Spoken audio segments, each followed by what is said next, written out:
రెండు దేశాల మధ్య ఇప్పటికే వాణిజ్యం లేదు, రైట్ సార్. సాధారణమైనటువంటి కార్యకలాపాలు కూడా లేవు.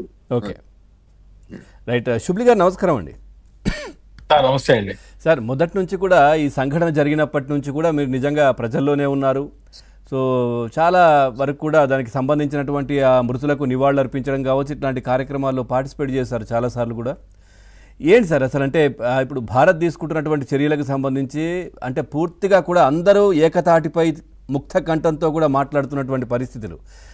ప్రభుత్వం అంటే సెంట్రల్ గవర్నమెంట్ ఎట్లాంటి చర్యలు తీసుకున్నా కానీ అందరం గవర్నమెంట్ వెనకాల ఉంటామని మాట్లాడుతున్న పరిస్థితులు ఏం చెప్తారు సార్?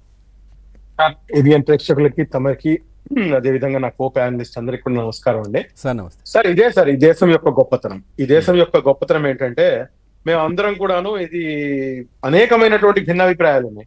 మోదీ గారు అంటే నాకు అనేకమైన భిన్నాభిప్రాయాలు ఉన్నాయి, ఇంకా వేరే పార్టీ వాళ్ళకి ఉన్నాయి, ఇంకో వేరే వాళ్ళకి ఉన్నాయి. కానీ when it comes to the nation, when it comes to our integrity, మా యొక్క ఏదైతే దేశ భద్రత, దేశం యొక్క ఇంటెగ్రిటీపై ఎప్పుడైతే గనక సవాల్ వస్తుందో ఇవన్నీ పక్కన పెట్టేసి we all are one, we are Indians, there ends the matter. That is only first, that is only last. ఒకటైతే ఖచ్చితంగా చెప్పగలను సార్, పాకిస్తాన్ ముందుంది ముసళ్ళ పండగ. In front of there is a crocodile festival. ఎందుకంటే వీళ్ళు ఏదో ఇప్పుడు వాళ్ళ యొక్క టీవీ ఛానల్స్ చూస్తుంటే అసలు మేకపోతు గాంభీర్యం ఎంతగా ప్రదర్శిస్తున్నారు అంటే అంత ఓవర్ గా ప్రదర్శిస్తున్నారు. అంటే అంత ఓవర్ గా ఎవరు ప్రదర్శిస్తారు? ఎవరైతే దొంగ దొంగ దొంగ అని చెప్పేసి వచ్చినట్టుగా ఉంది.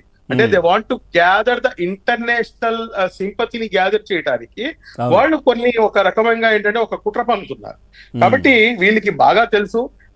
కానీ ఇందాక సార్ చెప్పిన మాటతో నేను పార్షల్ గా ఏకీభవిస్తూ ఏదైతే వాణిజ్య ఒప్పందాలను ఇవాళ కొన్ని ప్రముఖ పత్రికల్లో మన ఆంధ్రజ్యోతిలో కూడాను చాలా స్పష్టంగా దాని గురించి రాయడం జరిగింది.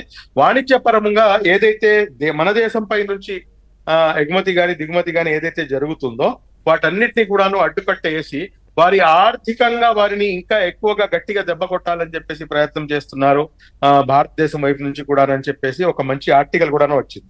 కాబట్టి నాకు తెలిసినంత వరకు ఇది ఇలాగే కొనసాగితే కనుక పాకిస్తాన్ ఎక్కువ రోజులు ఓర్చుకోలేదండి. చాలా కష్టం. ఎందుకంటే వాళ్ళ దగ్గర ఇంకా అవకాశం లేదు. పాకిస్తాన్ ఏంటంటే ఎంత కూడాను ఒక మేకపోతు గాంభీర్యాన్ని ప్రదర్శిస్తుందే తప్పించి వాళ్ళ దగ్గర ఎక్కడా కూడాను ఇటువంటి అవకాశం ఎక్కడా కూడా లేదు. వాళ్ళు పాకిస్తాన్ భారతదేశంపై పై చేయి సాధించడం అనేది అది కల్లో కూడాను జరిగేటటువంటి అంశం కాదు. ఇదంతా ఏంటంటే చేసిన తప్పుని ఏ రకంగా సమర్థించుకోవాలని చెప్పేసి వాళ్ళు ఇచ్చేస్తున్నారు, అంతేనండి. రైట్. ఓకే. ఇక బీజేపీ పార్టీ నుంచి ప్రసాద్ గారు జాయిన్ అయ్యారు. ప్రసాద్ గారు నమస్కారం. నమస్కారం అండి. ప్రసాద్ గారు, ఇంకా సిసిపిఏ మీటింగ్ అనేది కొనసాగుతోంది. చాలా శక్తివంతమైనటువంటి సూపర్ క్యాబినెట్ అది. గత